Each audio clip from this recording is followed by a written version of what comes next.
परम सच्चिदानंद घन प्रेमानंद स्वरूप नवनिभृत निकुंज महामहिम परम पावन श्री वृंदावन धाम, श्री वृंदावन धाम के लाडिले युगल सरकार प्राणाराध्य प्राण प्रिय श्री प्रिया प्रीतम जो समस्त सहचरी वृंद खग मृग पशु पंछी तरुलता श्री यमुना रस रानी रजरानी समस्त ब्रजवासी परिकर के चरणों में कोटिशाह प्रणाम, कोटिशाह नमन, नमस्कार। परम पावन जीवन उसी का जिसने सर्वत्र से चित्त वृत्ति हटाकर प्रभु के चरणों में लगा लिया। ना कोई मित्र ना कोई शत्रु।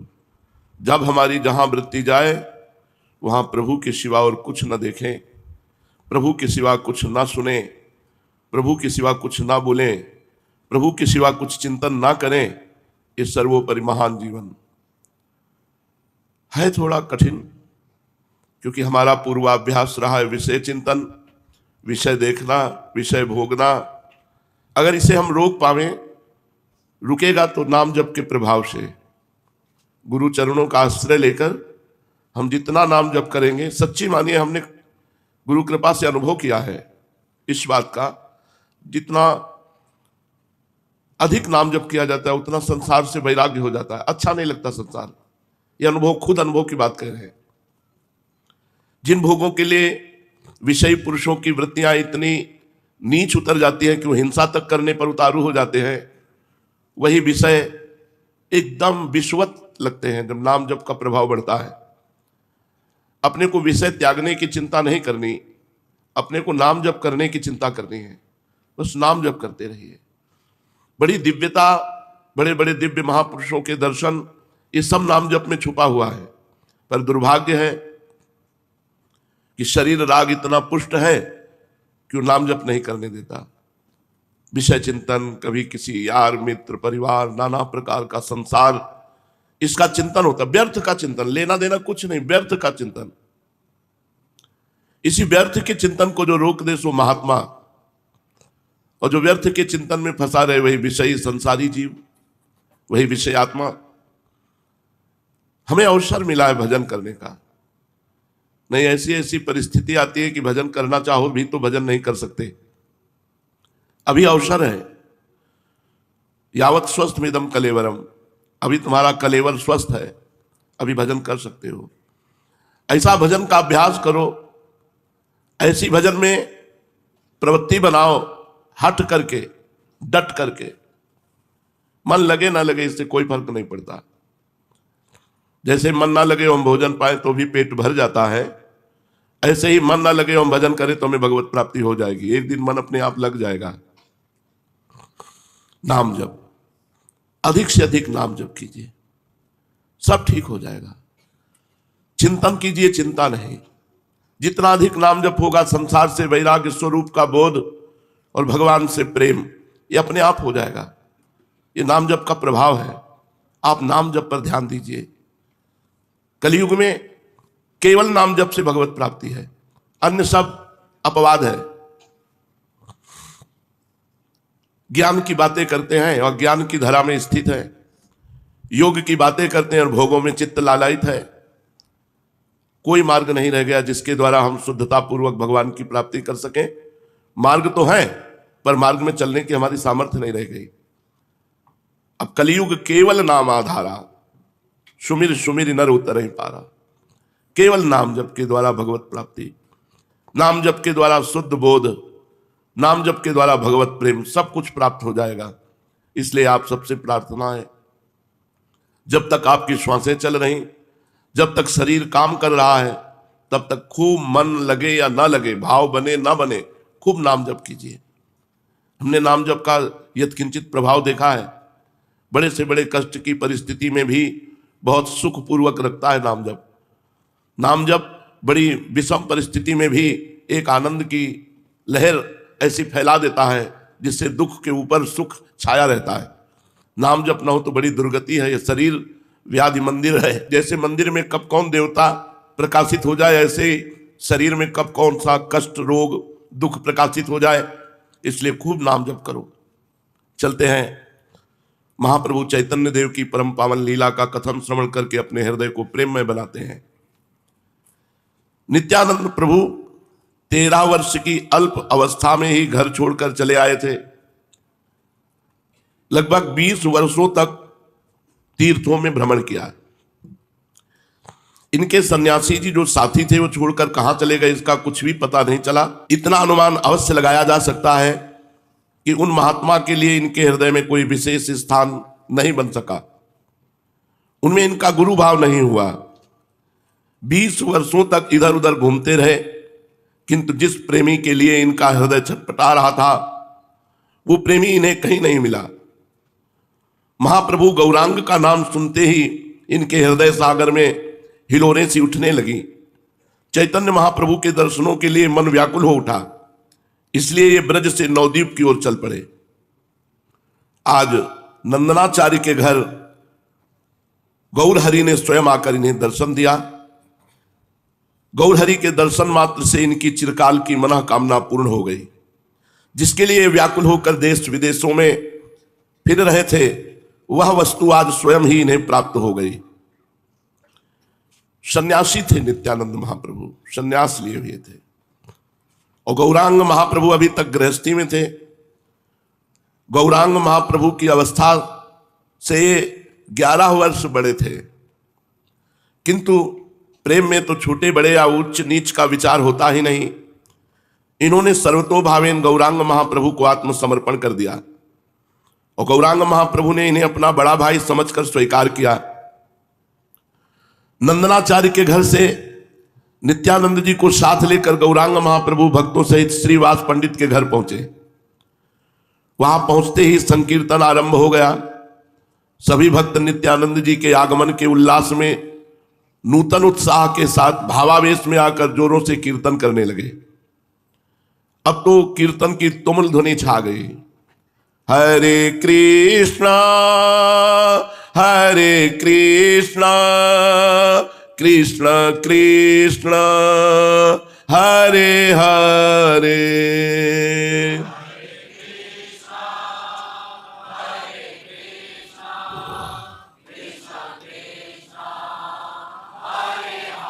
रे हरे राम राम राम हरे हरे हरे हरे राम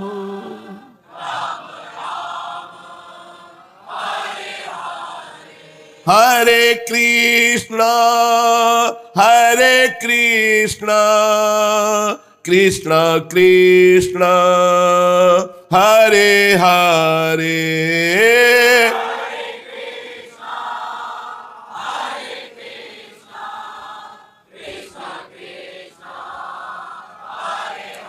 रे हरे राम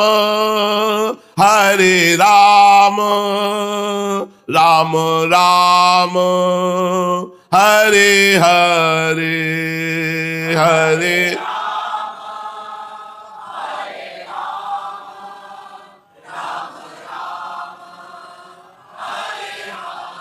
साथ में झांझ मृदंग ढप आदि बज रहे हैं, मंजीर आदि बज रहे हैं।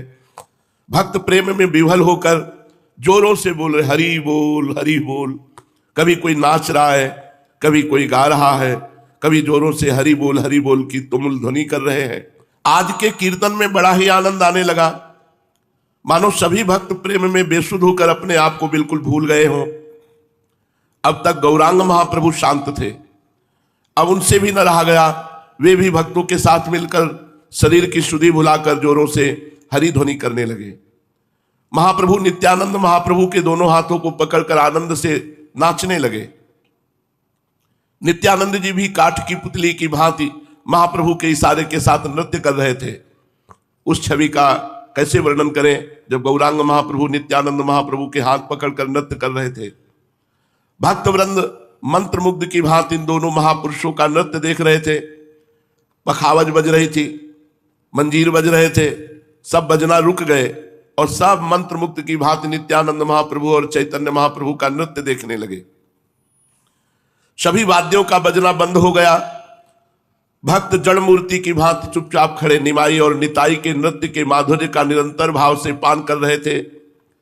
नृत्य करते करते चैतन्य महाप्रभु ने नित्यानंद महाप्रभु का आलिंगन किया। आलिंगन पाते ही नित्यानंद महाप्रभु बेहोश होकर पृथ्वी पर गिर पड़े और साथ में चैतन्य महाप्रभु भी चेतना शून्य से बन गए। क्षण भर के पश्चात महाप्रभु जोरों के साथ हुंकार करते हुए उठकर खड़े हो गए और जल्दी से भगवान के आसन पर जा बैठे, जो श्रीवास जी के घर में आसन भगवान का था। अब उनके शरीर में भगवत आवेश प्रतीत होने लगा। भावावेश में जोरों से हुंकार करने लगे। हाथ जोड़े हुए श्रीवास पंडित ने कहा, प्रभु आप क्या कह रहे हैं? आप कौन सी वारुणी की बात कर रहे हैं? प्रेम वारुणी तो आपके पास है। आप जिसके ऊपर कृपा करें वही इस प्रेम वारुणी का पान करके पागल बन सकता है। प्रभु के भावावेश को कम करने के निमित्त एक भक्त ने गंगाजल प्रभु को दिया। गंगाजल पान करके प्रभु कुछ कुछ स्वस्थ हुए। फिर नित्यानंद जी को अपने हाथों से उठाया। इसी प्रकार सभी भक्तों ने उस दिन संकीर्तन में बड़े ही आनंद का अनुभव किया। नित्यानंद महाप्रभु और चैतन्य महाप्रभु दोनों का नृत्य देख करके समस्त भक्त आनंद में खूब छके हुए थे। श्रीवास पंडित के घर ही नित्यानंद महाप्रभु निवास करने लगे। प्रभु अपने साथ ही नित्यानंद महाप्रभु को अपने घर लिवा गए और सची माता से कहा, अम्मा देख, ये तेरा विश्वरूप लौट आया। तो उनके लिए बहुत रोया करती थी। माता ने उस दिन सचमुच नित्यानंद महाप्रभु में विश्वरूप के ही रूप का अनुभव किया और उन्हें अंत तक उसी भाव से प्यार करती रही। वे निताई और निमाई दोनों को ही समान रूप से पुत्र की भांति प्यार करती थी। एक दिन महाप्रभु ने नित्यानंद जी का प्रेम से हाथ पकड़े हुए कहा, श्रीपाद, कल गुरु पूर्णिमा है। गुरु पूजन के निमित्त कौन सा स्थान उपयुक्त होगा? नित्यानंद महाप्रभु ने कहा, श्रीवास पंडित के पूजा गृह की और संकेत करते हुए क्या इस स्थान में गुरु पूजन हो सकता है? हंसते हुए गौरांग महाप्रभु ने कहा, हाँ ठीक है। आचार्य तो श्रीवास पंडित ही हैं, इन्हीं का तो पूजन करना है। बस ठीक रहा। अब पंडित जी ही सब सामग्री जुटावेंगे। इन्हीं पर पूजा के उत्सव का संपूर्ण भार रहा। प्रसन्नता प्रकट करते हुए श्रीवास पंडित ने कहा, भार की क्या बात है? पूजन की सामग्री घर में उपस्थित है। केला, आम्र, पल्लव, पुष्प, फल और समिधा आदि आवश्यकी वस्तुएं आज ही मंगवा लेते हैं। इनके अतिरिक्त और जिन वस्तुओं की आवश्यकता हो आप हमें बता दें। महाप्रभु ने कहा, अब हम क्या बतावें? आप स्वयं आचार्य हैं, सब समझ बूझ कर जुटा लीजिए। चलिए, बहुत समय व्यतीत हो गया, आप गंगा स्नान करके आवें। इतना सुनते ही श्रीवास, मुरारी, गदाधर आदि सभी भक्त निमाई और निताई के सहित गंगा स्नान के निमित्त चल दिए। नित्यानंद जी महाप्रभु का स्वभाव बिल्कुल छोटे बालकों का सा था। वे कुदक कुदक कर रास्ते में चलते। गंगा जी में प्रवेश कर गए तो फिर निकलना सीखे ही नहीं। घंटों जल में ही गोते लगाते रहते। कभी उल्टे होकर बहुत दूर तक प्रवाह में बहते चले जाते। सब भक्तों के सहित वे भी स्नान करने लगे। सहसा उसी समय इन्हें एक जल में नाक दिखाई दिया, घड़ियाल। जल्दी से आप उसे पकड़ने के लिए दौड़े। ये देखकर श्रीवास पंडित हाय हाय करके चिल्लाने लगे, किंतु ये किसी की कब सुनने वाले थे। आगे बढ़े ही चले जाते थे। जब श्रीवास के कहने से स्वयं गौरांग महाप्रभु ने आवाज दी, तब कहीं जाकर ये लौटे। बड़ा चंचल स्वभाव। इनके सभी काम अजीब होते थे। इससे पहले ही रात्रि में इन्होंने न जाने क्या सोचकर अपना दंड कमंडल ये सभी गंगा जी में प्रवाहित कर दिया। प्रभु ने इसका कारण पूछा तो आप चुप हो गए। तब प्रभु ने बड़े आदर के साथ कहा, श्रीपाद की स्थिति अब दंड कमंडल संभालने की नहीं है, अवधूत स्थिति है। गुरु पूर्णिमा के दिन सभी भक्त स्नान संध्या वंदन करके श्रीवास पंडित के घर आए। गुरु पूजा का बहुत बड़ा महत्व है। श्रीवास पंडित जी ने आज अपने पूजा गृह को खूब सजा रखा था। स्थान स्थान पर बंधनवार बंधे हुए थे। द्वार पर कदली खम्भ बड़े ही भले मालूम पड़ रहे थे। संपूर्ण घर गौ के गोबर से लिपा हुआ था। उस पर एक सुंदर बिछौना बिछा था। सभी भक्त आकर गुरुपीठ के सन्मुख बैठ गए। एक ऊंचे स्थान पर छोटी सी चौकी रखकर उस पर व्यासपीठ बनाई गई और उसमें श्री कृष्ण द्वैपायन भगवान व्यासदेव जी की सुंदर मूर्ति विराजमान की गई। सामने पूजा की सभी सामग्री रखी थी। कई थालों में सुंदर अमनिया किए हुए फल रखे थे। एक और घर की बनी हुई मिठाइयां रखी थी। एक थाली में अक्षत, धूप, दीप, नैवेद्य, तांबूल, पूंगी फल, पुष्पमाला तथा अन्य सभी पूजन की सामग्री सुशोभित थी। सिंहासन के दाईं ओर आचार्य का आसन बिछा हुआ था। भक्तों के आग्रह करने पर पूजा की पद्धति को हाथ में लिए हुए श्रीवास पंडित आचार्य के आसन पर विराजमान हुए। भक्तों ने विधि पूर्वक व्यास जी का पूजन किया। अब नित्यानंद महाप्रभु की बारी आई। वे श्रीवास जी के कहने से पूजा करने लगे। श्रीवास पंडित ने एक सुंदर सी माला नित्यानंद महाप्रभु के हाथ में देते हुए कहा, श्रीपाद इसे व्यास जी को पहनाइए। श्रीवास जी के इतना कहने पर नित्यानंद प्रभु ने वो माला व्यासदेव जी को नहीं पहनाई। वे उसे हाथ में ही लिए हुए चुपचाप खड़े रहे। इस पर फिर श्रीवास पंडित ने जरा जोर देकर कहा, श्रीपाद आप खड़े क्यों हैं, माला पहनाते क्यों नहीं? जिस प्रकार कोई पत्थर की मूर्ति खड़ी रहती है उसी प्रकार माला हाथ में लिए हुए नित्यानंद महाप्रभु ज्यों के त्यों ही खड़े रहे, मानो उन्होंने कुछ सुना ही नहीं। तब तो श्रीवास पंडित घबराए। उन्होंने समझा नित्यानंद जी हमारी बात तो मानेंगे नहीं, यदि महाप्रभु आकर इन्हें समझाएंगे तो जरूर मान जाएंगे। प्रभु उस समय दूसरी ओर बैठे हुए थे। श्रीवास जी ने प्रभु को बुलाकर कहा, प्रभु नित्यानंद जी व्यासदेव को माला नहीं पहनाते, आप इनसे कह दीजिए कि माला पहना दें, देरी हो रही है पूजन में। ये सुनकर प्रभु ने कुछ आज्ञा के से स्वर में नित्यानंद जी से कहा, श्रीपाद व्यासदेव जी को माला पहनाते क्यों नहीं? देखो देर हो रही है, सभी भक्त तुम्हारी ही प्रतीक्षा में बैठे हैं, जल्दी से पूजन समाप्त करो, फिर संकीर्तन होगा। प्रभु की इस बात को सुनकर नित्यानंद जी नींद से जगे हुए पुरुष की भांति अपने चारों ओर देखने लगे, मानो वे किसी विशेष वस्तु का अन्वेषण कर रहे हों। इधर उधर देखकर उन्होंने अपने हाथ की माला व्यासदेव जी को तो पहनाई नहीं, जल्दी से गौरांग महाप्रभु के सिर पर पहना दी। महाप्रभु के लंबे लंबे घुंघराले बालों में उलझ करके वो माला बड़ी ही भली मालूम पड़ने लगी। सभी भक्त आनंद से युक्त हो गए। महाप्रभु कुछ लज्जा से युक्त हो गए। नित्यानंद जी प्रेम में विभोर से हो गए। प्रेम हो तो ऐसा हो, अपने प्रिय पात्र में सभी देवी देवता और विश्व का दर्शन हो जाए, उसे ही प्रेम कहते हैं। गौरांग महाप्रभु को सर्वस्व समझने वाले नित्यानंद महाप्रभु ने उनके प्रति ऐसा ही भाव दर्शाया। उनका मनोगत भाव था, तुमेव माता च पिता तुमेव, तुमेव बंधुश्च सखा तुमेव, तुमेव विद्या द्रविणं तुमेव, तुमेव सर्वम मम देवदेव। गौरांग महाप्रभु को ही नित्यानंद महाप्रभु सर्वस्व मानते थे। उनकी भावना के अनुसार उन्हें प्रत्यक्ष फल भी प्राप्त हो गया। उनके सामने गौरांग महाप्रभु की ये नित्य की मानुषिक मूर्ति बिल्कुल विलुप्त हो गई और देखा कि गौरांग महाप्रभु 6 भुजा से युक्त हो गए।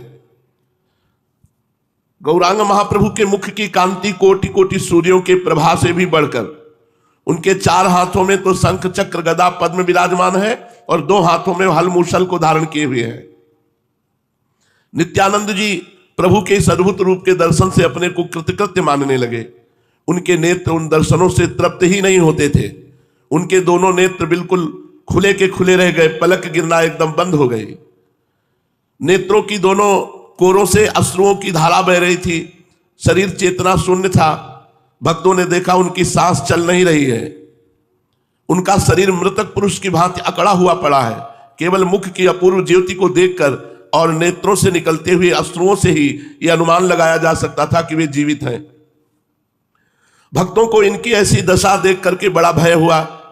श्रीवास आदि सभी भक्तों ने भांति भांति की चेष्टाओं द्वारा उन्हें सचेत करना चाहा, किंतु उन्हें बिल्कुल भी होश नहीं हुआ। महाप्रभु ने जब देखा कि नित्यानंद जी किसी भी प्रकार नहीं उठते, तो उनके शरीर पर अपना कोमल कर कमल फेरते हुए प्रेम के साथ कहने लगे, श्रीपाद अब उठिए। जिस कार्य के निमित्त आपने इस शरीर को धारण किया है, अब उस कार्य के प्रचार का समय सन्निकट आ गया है। उठिए और अपनी अहेतु की कृपा के द्वारा जीवों का उद्धार कीजिए। सभी लोग आपकी कृपा के भिखारी बने बैठे हैं। जिसका आप उद्धार करना चाहें उसका उद्धार कीजिए। श्री हरि के सुमधुर नामों का वितरण कीजिए। यदि आप ही जीवों के ऊपर कृपा करके भगवान नाम का वितरण न करेंगे तो पापियों का उद्धार कैसे होगा? प्रभु के कोमल कर स्पर्श से नित्यानंद महाप्रभु की मूर्छा भंग हुई। वे अब कुछ कुछ प्रकृतिस्थ हुए। नित्यानंद जी को होश में देखकर महाप्रभु भक्तों से कहने लगे, व्यास पूजा तो हो चुकी, अब सभी मिलकर एक बार सुमधुर स्वर से श्री कृष्ण संकीर्तन कर लो। प्रभु की आज्ञा पाते ही पखावज बजने लगी। सभी भक्त हाथों में मदिरा लेकर बड़े ही प्रेम से कीर्तन करने लगे। सभी प्रेम में विवल होकर हरे कृष्णा हरे राम इसका महामंत्र का संकीर्तन की सुमधुर ध्वनि से श्रीवास पंडित का घर गूंजने लगा। संकीर्तन की आवाज सुनकर बहुत से दर्शनार्थी द्वार पर आकर एकत्रित हो गए, किंतु घर का दरवाजा तो बंद था। वे बाहर खड़े ही खड़े संकीर्तन का आनंद लूटने लगे। इस प्रकार संकीर्तन के आनंद में किसी को समय का ज्ञान ही न रहा। दिन डूब गया। तब प्रभु ने संकीर्तन बंद कर देने की आज्ञा दी और श्रीवास पंडित से कहा, प्रसाद के संपूर्ण सामान को यहां ले आओ। प्रभु की आज्ञा पाकर श्रीवास पंडित प्रसाद के संपूर्ण थालों को प्रभु के समीप उठा लाए। प्रभु अपने हाथों से सभी उपस्थित भक्तों को प्रसाद वितरण किया। उस महाप्रसाद को पाते हुए सभी भक्त अपने अपने घरों को चले गए। इस प्रकार नित्यानंद जी श्रीवास पंडित के घर ही रहने लगे। श्रीवास पंडित और उनकी धर्मपत्नी मालिनी देवी उन्हें अपने सगे पुत्र की भांति प्यार करते थे। नित्यानंद जी को अपने माता पिता को छोड़े आज लगभग 20 वर्ष हो गए। 20 वर्षों से इसी प्रकार देश विदेशों में घूमते रहे। 20 वर्षों के बाद अब फिर से मातृ पितृ सुख को पाकर वे परम प्रसन्न हुए। गौरांग महाप्रभु इनका हृदय से बड़ा आदर करते थे। वे इन्हें अपने बड़े भाई से भी बढ़कर मानते थे। तभी तो यथार्थ में प्रेम होता है।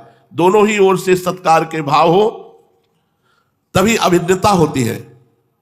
शिष्य अपने गुरु को सर्वस्व समझे और गुरु शिष्य को चाकर न समझ करके अपना अंतरंग सखा समझे, तभी दृढ़ प्रेम हो सकता है।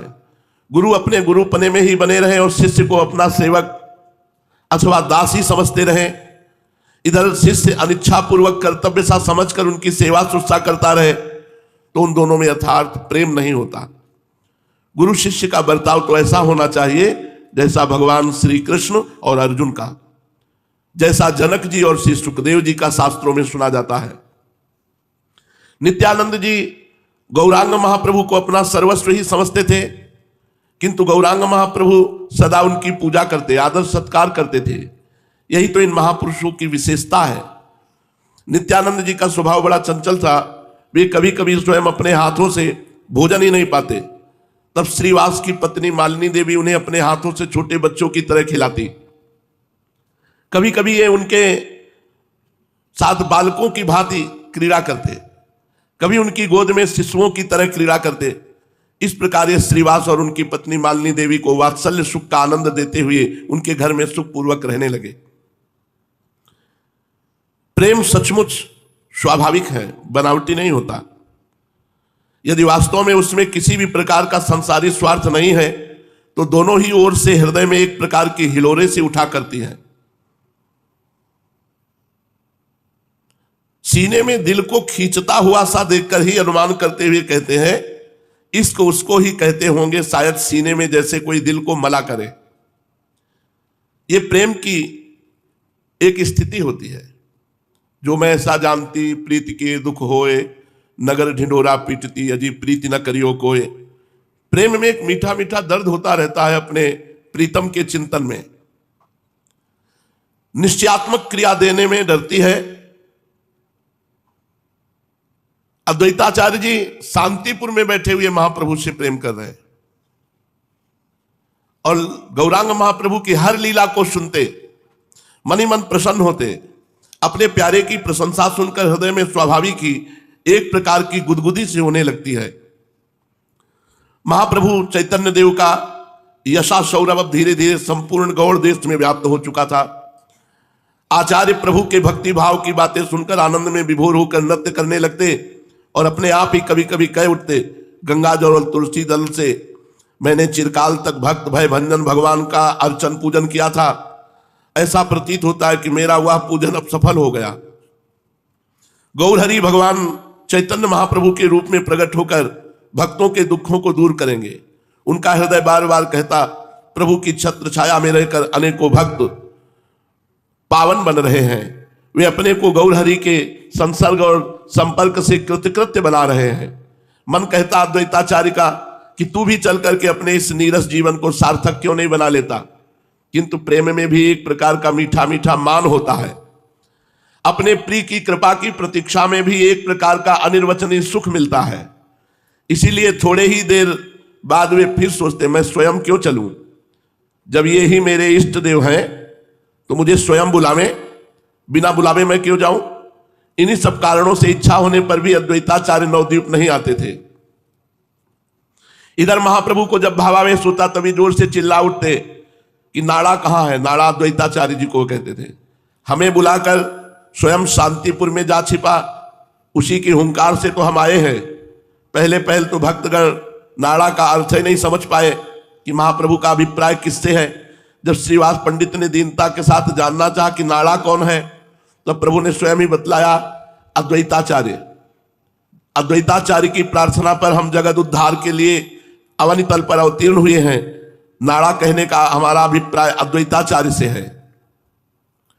अब तो नित्यानंद महाप्रभु के नवद्वीप आ जाने से गौरांग का आनंद अत्यधिक बढ़ गया। अब ये अद्वैताचार्य के बिना कैसे रह सकते थे। अद्वैताचार्य और नित्यानंद ये तो उनके परिकर के प्रधान स्तंभ थे। इसलिए एक दिन एकांत में प्रभु ने श्रीवास पंडित के छोटे भाई राम से शांतिपुर जाने के लिए संकेत किया। प्रभु का इशारा पाकर रमाई पंडित को परम प्रसन्नता हुई। वे उसी समय अद्वैताचार्य को लिवाने के लिए शांतिपुर चल दिए। शांतिपुर में पहुंचने पर रमाई पंडित आचार्य के घर गए। उस समय आचार्य अपने घर के सामने बैठे हुए थे। दूर से ही श्रीवास पंडित के भाई को आते देखकर वे गदगद हो उठे। उनकी प्रसन्नता का पारावार नहीं रहा। आचार्य समझ गए कि अब हमारे शुभ दिन आ गए। कृपा करके महाप्रभु ने हमें स्वयं बुलाने के लिए रमाई पंडित को भेजा है। भगवान भक्त की प्रतिज्ञा की इतनी अधिक परवाह करते हैं कि उसके सामने वे अपना सब ऐश्वर्य भूल जाते हैं। इसी बीच रमाई पंडित ने आकर अद्वैताचार्य को प्रणाम किया। अद्वैताचार्य ने भी उनका प्रेमालिंगन किया। आचार्य से प्रेमालिंगन पाकर रमाई पंडित एक ओर खड़े हो गए और आचार्य की ओर देखकर कुछ मुस्कुराने लगे। उन्हें मुस्कुराते देखकर आचार्य कहने लगे, मालूम होता है महाप्रभु ने मुझे स्मरण किया है, किंतु मुझे कैसे पता चले कि यथार्थ में वे ही मेरे प्रभु हैं। जिन प्रभु को पृथ्वी पर संकीर्तन का प्रचार करने के निमित्त मैं प्रकट करना चाहता था, वे मेरे आराध्य देव महाप्रभु ये ही है। इसका तुम लोगों के पास कुछ प्रमाण है। कुछ मुस्कुराते हुए रमाई पंडित ने कहा, आचार्य महाशय, हम लोग तो उतने पंडित तो नहीं हैं। प्रमाण और हेतु तो आप जैसे विद्वान ही समझ सकते हैं, किंतु हमें इतना अवश्य समझते हैं कि प्रभु बार बार कीर्तन के समय आपका स्मरण करते हुए कहते हैं, अद्वैताचार्य ने ही हमें बुलाया है। उसी के हुंकार के वशीभूत होकर हम भूतल पर आए हैं। लोकोद्धार की सबसे अधिक चिंता अद्वैताचार्य को ही थी। इसलिए उनकी चिंता को दूर करने के निमित्त श्री कृष्ण संकीर्तन द्वारा लोकोद्धार करने के निमित्त ही हम अवतीर्ण हुए हैं। अद्वैताचार्य जी मन ही मन बहुत प्रसन्न हो रहे थे। प्रभु की दयालुता, भक्त वत्सलता और कृपालता का स्मरण करके उनका हृदय द्रवीभूत हो रहा था। प्रेम के कारण उनका कंठ अवरुद्ध हो गया। इच्छा करने पर भी वे कोई बात मुख से नहीं कह सकते थे। प्रेम में गदगद होकर वे रुदन करने लगे। पास में ही बैठी हुई उनकी धर्मपत्नी सीता देवी ने भी आचार्य की ऐसी दशा देखकर प्रेम के कारण अश्रु बहाने लगी। आचार्य का पुत्र भी माता पिता को प्रेम में विह्वल देखकर रुदन करने लगा। कुछ काल के अनंतर अद्वैताचार्य के प्रेम का वेग कुछ कम हुआ। उन्होंने जल्दी से सभी पूजा की सामग्री इकट्ठी की और अपनी स्त्री तथा बच्चे को साथ लेकर वे रमाई पंडित के साथ नवद्वीप की ओर चल पड़े। नवद्वीप में पहुंचने पर आचार्य ने रमाई पंडित से कहा, देखो हम इस प्रकार प्रभु के पास नहीं जाएंगे। हम यहीं नंदनाचार्य के घर में ठहरते हैं। तुम सीधे घर चले जाओ। यदि प्रभु हमारे आने के संबंध में कुछ पूछे तो तुम कह देना वे नहीं आए। यदि उनकी हमारे प्रति यथार्थ प्रीति होगी तो वे हमें यहां से स्वयं ही बुला लेंगे। वे हमारे मस्तक पर अपना चरण रखेंगे, तभी हम समझेंगे कि उनकी हमारे ऊपर कृपा है और हमारी ही प्रार्थना पर वे जगत उद्धार के निमित्त अवतीर्ण हुए हैं। आचार्य की ऐसी बात सुनकर रमाई पंडित अपने घर चले गए। शाम के समय सभी भक्त आ करके श्रीवास पंडित के घर एकत्रित होने लगे। कुछ काल के अनंतर महाप्रभु भी पधारे।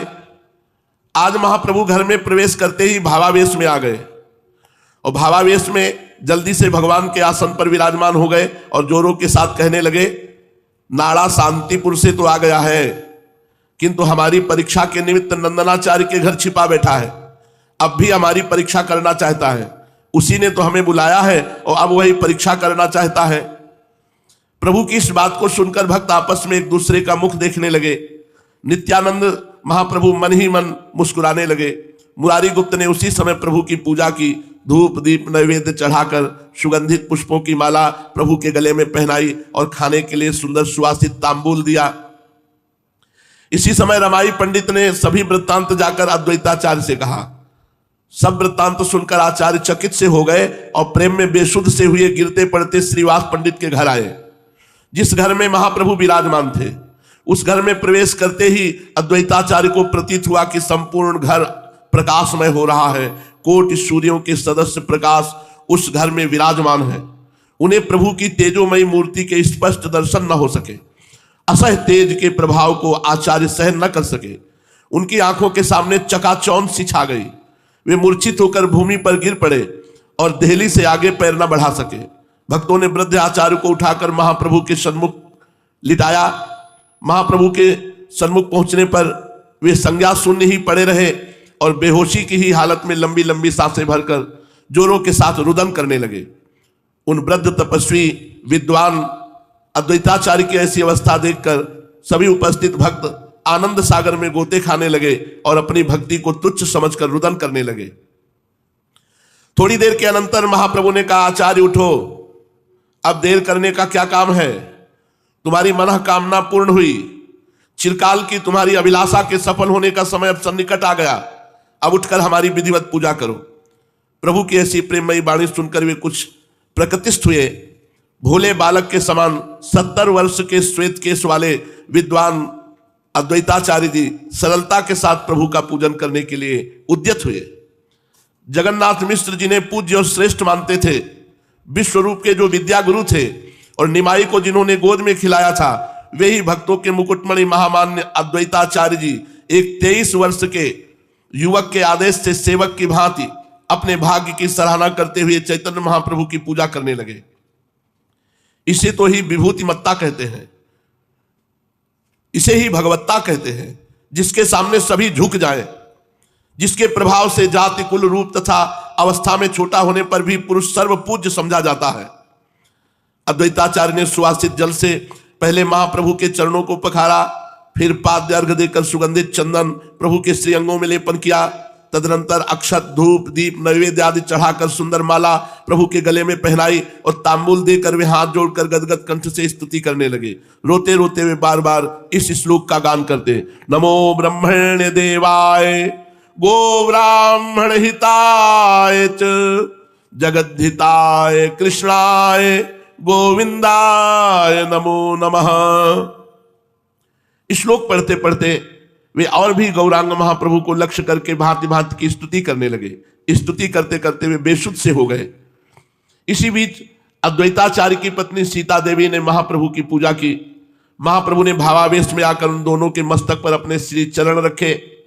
प्रभु के पाद पद्मों के स्पर्श मात्र से आचार्य पत्नी और अद्वैताचार्य आनंद में विभोर होकर रुदन करने लगे। महाप्रभु ने आचार्य को आश्वासन देते हुए कहा, आचार्य अब जल्दी से उठो, अब देर करने का काम नहीं, अपने संकीर्तन द्वारा मुझे आनंदित करो। प्रभु का आदेश पाते ही आचार्य दोनों हाथों को ऊपर उठाकर प्रेम के साथ संकीर्तन करने लगे। सभी भक्त अपने अपने वाद्यों को बजा बजाकर आचार्य के साथ संकीर्तन करने में निमग्न हो गए। अद्वैताचार्य प्रेम के आवेश में जोरों से नृत्य कर रहे थे। उन्हें शरीर की तनिक भी सुध-बुध नहीं थी। वे प्रेम में इतने मतवाले बने हुए थे कि कहीं पैर रखते और कहीं जाकर पैर पड़ते। धीरे धीरे स्वेद कंप अश्रु स्वरभंग तथा विकृति आदि सभी संकीर्तन के सात्विक भावों का अद्वैताचार्य के शरीर में उदय होने लगा। भक्त भी अपने आप को भूलकर अद्वैताचार्य की ताल के साथ अपना ताल स्वर मिला रहे थे। इस प्रकार उस दिन के संकीर्तन में सभी को अपूर्व आनंद आया। आज तक कभी भी इतना आनंद में संकीर्तन नहीं हुआ था। सभी भक्त इस बात का अनुभव करने लगे कि आज का संकीर्तन सर्वश्रेष्ठ रहा। क्यों न हो, जहां अद्वैताचार्य जी, नित्यानंद महाप्रभु और चैतन्य महाप्रभु तीनों ही प्रेम के मतवाले एकत्रित हो गए हों, वहां अद्वितीय तथा अलौकिक आनंद आना ही चाहिए। बहुत रात्रि बीतने पर संकीर्तन समाप्त हुआ और सभी भक्त प्रेम में छके हुए से अपने अपने घरों को चले गए। प्रेम में छोटेपन का भाव नहीं रहता। प्रेमी अपने प्रिय को सदा बड़ा ही समझता है। भगवान भक्त प्रिय है। जहां भक्त उन्हें अपना सर्वस्व समझते हैं, वहां भगवान भक्त को अपना सर्वस्व समझते हैं। भक्त के प्रति श्रद्धा का भाव प्रदर्शित करते हुए भगवान स्वयं कहते हैं, मैं भक्तों के पीछे पीछे इस कारण फिरा करता हूं कि उनकी पदधूलि उड़कर मेरे ऊपर पड़ जाए और उससे मैं पावन हो जाऊं। अनुब्रजाम में हम नित्यम पूये अत्यंगुरेणु भी। देखो, जगत को पावन बनाने वाले प्रभु के ये भाव हैं। भक्त दिन रात्रि भगवान का भजन करते हैं, तो भगवान कहते जो मेरा जिस रूप में जैसे भजन करता है, मैं भी उसका उसी रूप से वैसे ही भजन करता हूं। विश्व के एकमात्र भजनी भगवान की लीला तो देखिए, प्रेम का कैसा अनोखा दृष्टांत है। जो विश्वंभर हैं, चराचर सभी प्राणियों का जो सदा पालन पोषण करते हैं, जिनके संकल्प मात्र से संपूर्ण विश्व तृप्त हो सकता है, वे कहते हैं कि कोई मुझे भक्ति से कुछ दे देता है, उसे ही मैं प्रसन्न होकर खा लेता हूं। पता नहीं खाने की चीज है कि नहीं। देखो, फूल सूंघने की है, जल पीने की है और अन्न फल खाने की है, पर प्रभु कहते पत्रम पुष्पम फलम तोयम ये में भक्ता प्रेक्षति। प्रेम में पागल हुए भगवान कहते हैं मुझे कोई भक्ति भाव से पत्र पुष्प फल जल भी दे दे तो मैं उसे अमूल्य वस्तु समझकर खा लेता हूं। अश्नामी, पत्ते और फूलों को भी खा जाते हैं, इसलिए कहा अश्नामी। धन्य है ऐसे जगत का पालन पोषण करने वाले भगवान भक्ति भाव को स्वीकार करते हैं। क्यों ना हो, प्रेम युक्त जब एक चुल्लू जल दिया जाए, एक पत्र दिया जाए, एक पुष्प दिया जाए, तो भगवान उसे तत्काल ही अश्नामी शब्द का प्रयोग किया, मैं खा लेता हूं। और इसका प्रमाण भी दिया। विदुरानी जी केला का गूदा फेंक रही हैं और छिलका पवा रही हैं, और भगवान सराह सराह करके पा रहे हैं। छिलका कोई पाने की वस्तु? असली में प्रभु उसका प्रेम पाते हैं, वो वस्तु नहीं पाते। वस्तु तो देखने मात्र की बात है। भगवान उसमें जो छुपा हुआ भाव है, जो प्रेम है भक्त का, उसे पाते हैं। प्रेम को खाकर प्रभु प्रसन्न होते हैं। प्रेम ही ऐसी वस्तु है, उसका जहां भी समावेश हो जाएगा वही पदार्थ सुखमय, मधुमय, आनंदमय और तृप्तिकारक बन जाएगा। उस दिन संकीर्तन के अनंतर दूसरे तीसरे दिन फिर अद्वैताचार्य शांतिपुर को चले गए। उनके मन में संदेह तो नहीं, पर फिर भी कुछ कि क्या वही भगवान है जिनकी मैं आराधना करता हूं। उनका मन अब भी दुविधा में था कि हमारे इष्ट देव ही हैं या और कोई। इसलिए एक दिन वे संशय बुद्धि से फिर नवद्वीप आए। उनका हृदय प्रभु की ओर स्वतः ही आकर्षित हो गया था। उन्हें महाप्रभु की स्तुति मात्र से परमानंद प्रतीत हुआ था, पर भीतर एक भाव बना था, क्या है मेरे आराध्य देव हैं। भीतर से बिना विश्वास के ऐसे भाव हो ही नहीं सकते, किंतु प्रकट में अपना विश्वास ही जताते। उस समय प्रभु श्रीवास पंडित के यहां भक्तों के साथ श्री कृष्ण कथा कर रहे थे। अद्वैताचार्य को आया देखकर प्रभु भक्तों के सहित उनके सम्मान के निमित्त उठ खड़े हुए। प्रभु ने बड़ी श्रद्धा भक्ति के सहित आचार्य को प्रणाम किया। आचार्य भी लजाते हुए अपने श्वेत बालों से प्रभु के पाद पद्मों की पराग को पोंछा। उपस्थित सभी भक्तों को आचार्य ने प्रेमालिंगन दान दिया और प्रभु के साथ वे सुखपूर्वक बैठ गए। सबके बैठ जाने पर महाप्रभु ने मुस्कुराते हुए कहा, भाई देखो यहां सीतापति विराजमान है। अद्वैताचार्य जी की पत्नी का नाम सीता था। यहां पर सीतापति विराजमान है। किसी को भय भले हो, हमें तो कुछ भय नहीं है। हमें इसलिए भय नहीं कि सीतापति विराजमान है। कुछ बनावटी गंभीरता धारण करते हुए अपने चारों ओर देखते हुए अद्वैताचार्य जी ने कहा, यहां रघुनाथ तो दृष्टिगोचर नहीं हो रहे, हां यदुनाथ जरूर विराजमान है।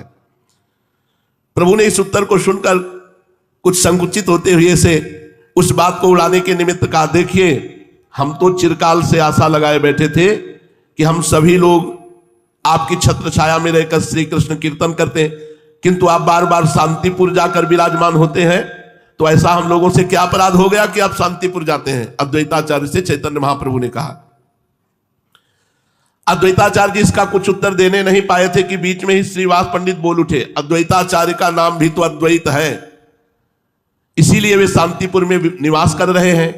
अब आपका आविर्भाव नवद्वीप रूपी नवधा भक्ति की पीठ में हुआ है, उसमें विराजमान होकर नित्यानंद उसका रसास्वादन कर रहे हैं, तो अद्वैत भी शांतिपुर छोड़कर अब इस नित्यानंद पूर्ण पीठ में आकर गौर गुणगान द्वारा अपने को नित्यानंद में बनाना चाहते हैं। अभी ये द्वैत अद्वैत की दुविधा में है। इस गूढ़ उत्तर का मर्म समझते हुए अद्वैताचार्य कहने लगे जहां पर श्रीवास है वहां पर लोगों को क्या कमी। श्री के वास में आकर्षण ही ऐसा है कि हम जैसे सैकड़ों मनुष्य उनके प्रभाव से खींचे चले आएंगे। श्रीवास पंडित इस गुणोक्ति से बड़े प्रसन्न हुए, उसे प्रभु के ऊपर घटाते हुए कहने लगे जब लक्ष्मी देवी थी तब थी, अब तो यहां वास नहीं करती, अब तो नवद्वीप से अंतर ध्यान हो गए, क्योंकि महाप्रभु की पहली पत्नी का नाम लक्ष्मी देवी था। गौरांग महाप्रभु की पहली पत्नी का नाम लक्ष्मी था। श्री के माने लक्ष्मी लगाकर श्रीवास पंडित ने कहा अब यहां श्री का वास नहीं है। प्रभु ने जब देखा कि श्रीवास हमारे ऊपर घटाने लगे तब आप जल्दी से कहा पंडित जी ये आप कैसी बात कर रहे हैं, श्री के माने हैं भक्त, जहां पर आप जैसे भक्त विराजमान है वहां श्री का वास अवश्य ही होना चाहिए, भला ऐसे स्थान को छोड़कर भक्ति या श्री कहां जा सकती है। ऐसी रसमयी वार्ता हो रही। शेष चर्चा आगे। श्री राधा वल्लभ लाल की जय।